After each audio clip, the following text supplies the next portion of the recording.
అమెరికాలోని Indian టెకీలకు shock తగిలింది. H1B వీసాల renewal కోసం స్వదేశానికి వచ్చిన వారు మరో ఏడాది పాటు ఇక్కడే ఉండిపోయేలా చేస్తోంది. ప్రస్తుతం వీసా స్టాంపింగ్ ఇంటర్వ్యూలకు స్లాట్లు దొరకడం గగనంగా మారింది. వచ్చే ఏడాది దాకా కూడా స్లాట్లు ఖాళీగా లేవంటే పరిస్థితి తీవ్రతను ఊహించుకోవచ్చు. H1B వీసా ఇంటర్వ్యూలన్నీ కూడా ఏకంగా 2027కు వాయిదా పడ్డాయి. అంతకాలం ఇక్కడే ఉండిపోతే అమెరికా కంపెనీలు ఉద్యోగాల్లో ఉంచుతాయా?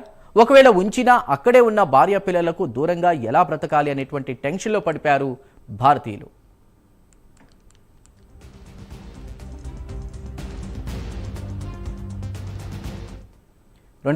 డిసెంబర్ మధ్య నుంచి యుఎస్ కాన్సులేట్లు కొత్త భద్రతా నిబంధనలను అమలు చేయడమే ఈ వాయిదాకు ప్రధాన కారణంగా తెలుస్తోంది. వీసా దరఖాస్తుదారుల సోషల్ మీడియా ప్రొఫైళ్లను క్షుణ్ణంగా పరిశీలించాలని అధికారులు నిర్ణయించారు.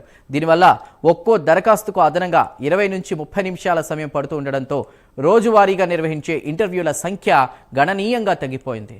దీంతో భారత్లోని అమెరికా కాన్సులేట్లలో భారీ బ్యాక్లాగ్లు పెరిగిపోవడంతో ఈ పరిస్థితి తలెత్తింది. ఢిల్లీ, ముంబై, చెన్నై, హైదరాబాద్, కోల్కతా కేంద్రాల్లో కొత్త ఇంటర్వ్యూ స్లాట్లు పూర్తిగా లభ్యం కాకపోవడంతో కూడా ఇప్పటికే ఉన్నటువంటి అపాయింట్మెంట్లను 2027కి మార్చాయి. ఇక వాస్తవానికి 2025 డిసెంబర్లో మొదలవ్వాల్సి ఉండగా కూడా అప్పట్లో అపాయింట్మెంట్లను 2026కి మార్చారు. తర్వాత 2026 అక్టోబర్కి, ఇప్పుడు నేరుగా 2027కి వాయిదా వేశారు. ఈ వాయిదాలు టెకీలలో తీవ్ర ఆందోళన కలిగిస్తోంది.